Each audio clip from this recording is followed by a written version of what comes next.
Gregor. And maintenant, Madame Nassif pour 6 minutes. Ms. Nassif, thank you, Minister. Welcome, Minister, and thank you for answering our questions. Trade is very important for farmers and Canadian farming businesses. I know that our government has set as an objective the $75 billion in exports. Can you explain to us what we should be doing in order to achieve this objective? And the subject, for example, is raised during your visits as part of an agriculture mission to foreign countries. Thank you very much, Eve. I appreciate your question. And just what Alistair had to say is also vitally important on that side of it. What's important is that the food that you have to export is considered safe. That's one thing. When I have the privilege of visiting China and Japan and these areas, it's so important that you have that element. But it's also important that you're there. It's important that they understand what we have to offer. And basically, you have to sit down face to face with them, at least to get the door open, and that is what I'm trying to do. And it has helped. We have a number of deals. Example, I was in Japan, and for the hog industry in Costco, I think it's 127 stores or something like that in Japan. They only sell Canadian pork. That's a big deal. And then, of course, to get the chilled beef into China, vitally important. I know we have to increase our beef herds. We will do that too. And then you come down to canola, and of course a big deal with China and other Asian countries around the world and other countries around the world that import our canola. These things are so important, but you have to be there. You have to tell them what you have and have a rapport. Like Minister Han, the Minister of Agriculture in China, and I have a rapport. I think that helps because there's an element of trust developed, and that's important. But with that, you have to have the product, and you have to have a continual supply of the product. These things are told to you while you're there, and we will do our best working with the sectors in this country to make sure that we have a more supply, because if we're going to export $75 billion worth of product, we have to have the $75 billion, and we will. Merci. Une autre question. Thank you, Minister. Can you tell us what Food Canada is doing at the present time in order to increase the participation of women in this particular sector? Well, thank you very much, Eve, for that question. And I have to say, politics can be a bit tough at times. But my wife and I Frances and I had the privilege of attending the Advanced Women in Agricultural Conference in Calgary.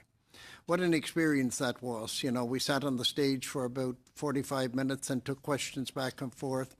And what they saw was the role that she plays in my political life and in my agricultural life too, because all that we did in life was done together. She was as big a player as I was in anything that we did, including growing seed potatoes for the dairy industry.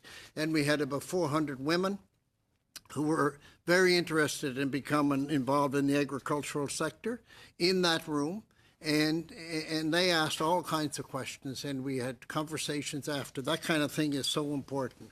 And to help achieve this, we launched the Canadian Agriculture, with the partnership, there's also a part agri-diversity, which gives an opportunity for funding for women, Aboriginal groups, and this type of people to be sure that they're involved, fully involved.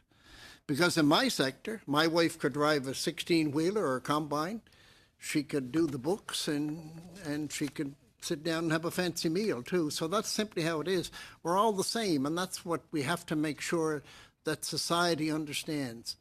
That they can, a woman or a man, either one can do either one. And that's how it was in my life, and that's what I want to be sure that we promote, and that's what the Government of Canada is promoting, to make sure that more women and other groups are involved in the agricultural sector.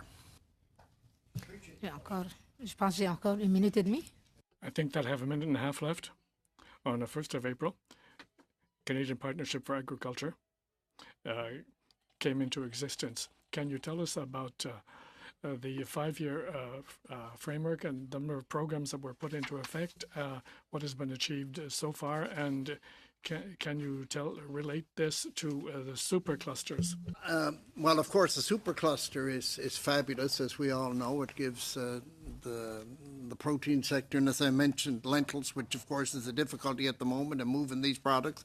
It gives us a chance to produce more protein. But the Canadian Agricultural Partnership is a program that's put together with federal, provincial, and territorial governments with $2 billion, 60% paid by the federal government and 40% by the provincial government, and then $1 billion that addresses the federal government's initiative, which is trade, research, and these issues, which are so vitally important. On the federal, provincial, territorial side, like agri-stability, like if you have difficulty, example, the fires out in Western Canada, the government was able to work with the provincial government. There's a program in place right away in order to make sure these problems are addressed. The TB issue in Alberta, another example. These are the kind of things. Being a farmer can be devastating to the agricultural sector. And I'd like to say one thing on fires too. Like, it's very important to realize that federal and provincial governments help, but in the end, farmers pay. Because no matter what happens, when you have these kind of things happen, there's never everything put in. There's always stuff that's missed. And again, the farmer pays more, and I'm so fully aware of that. But we do our best to make sure that the programs address the problems as well as we can. Floods, the same thing.